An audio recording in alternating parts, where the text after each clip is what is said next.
All right, folks, welcome back to the Plain Fun RC channel. Just a quick update as far as where we are with the reassembling. First and foremost, we've got our motors mounted to our pods.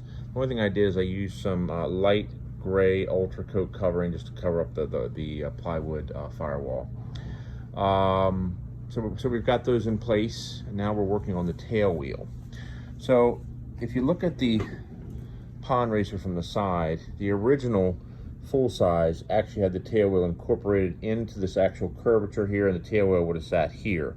Now Michael at ACR Composites has his where the rudder is here, and at the very base of the rudder you'd cut out a notch and you'd put a tail wheel there. I'm not a fan of it. As anyone who's an experienced pilot will tell you, if you have a hard landing or the plane lands on its side and you have a tail wheel that's attached to the rudder directly, it has a potential of either damaging the rudder or ripping the rudder completely off. So it's better just to use something where you have a spring action.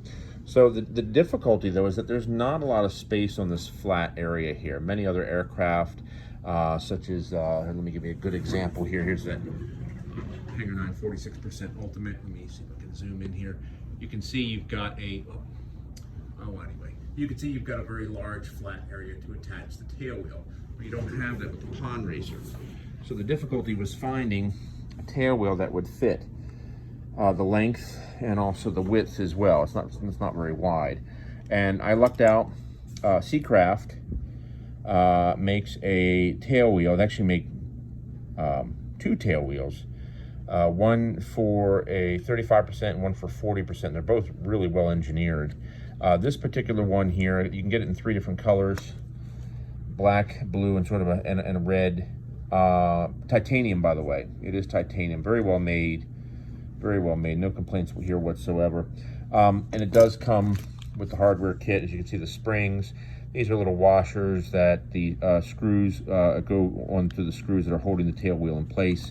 And you get the 3 screws because you have the 3 holes. Now, the advantage of this tail wheel is the flat base here is not real long, and if we put it right up against here, you can see it is absolutely perfect in terms of the flat area underneath. Now, the only problem is that what we need to do on the inside there, as you can see right here, we've got to go through and put a hard point in there for that to attach. Even though there's carbon fiber in there, it's not real thick. And to give you a perspective, if you look right here, you can see how thin.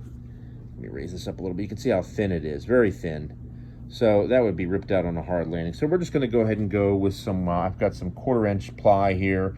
Notice how we rounded the front because, you know, as you want to keep in mind that this portion here is slightly rounded. And then, of course, you have to, we've taken the rear of it, and you can see we've angled the rear, and we want to keep that in mind because this trailing edge here,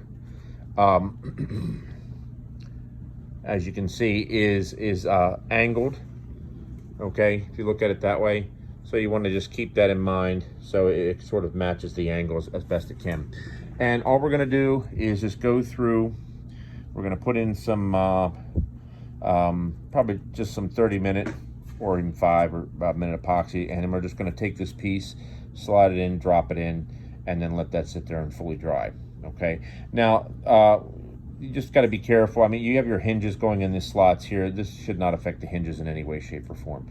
Once this is dry, then we'll go ahead and we'll drill 3 holes on the bottom to to mount this, and then afterwards we'll start working on the getting the rudder attached with all the various hinges, as you can see, and then of course we'll finalize the tail wheel assembly by going ahead and putting the springs on. I'm thinking I might do something similar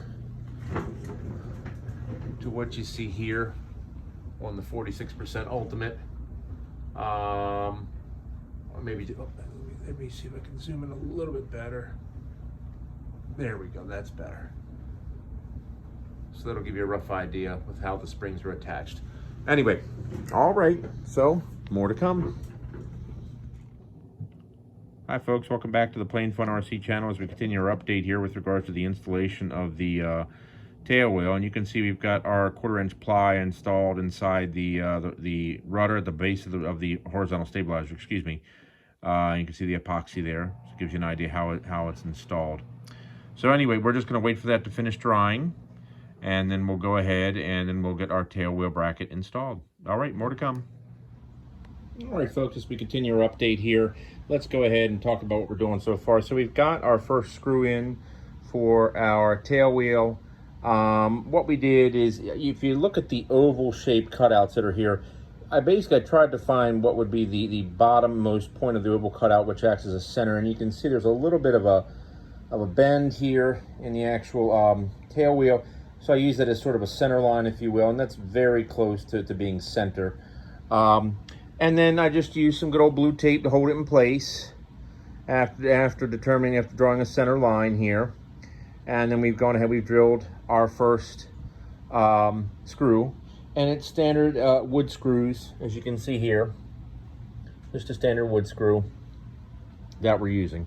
So we've got 2 more holes to drill, but so far so good. Everything's looking great, and it's going dead center. And this is I gotta say, if you're gonna do a tail wheel on the pond racer, definitely go with the Seacraft brand, the one I mentioned a second ago. It really is a perfect fit on that little flat area. So anyway, all right, more to come. All right, friends, so as we continue our update here on the tail wheel, you can see we've got it fully installed. One of the nice things I just discovered is that, as you know, previously there's a pin hinge that holds the rudder in place, and my concern was, how do we keep that pin in place without it dropping out at the bottom of the rudder? And if you look carefully, you can see how the tail wheel bracket is in such a way where it actually, let me see if I can pinpoint the spot. There we go. It'll actually keep it from dropping down. If you look at it this way, let me give you a better angle.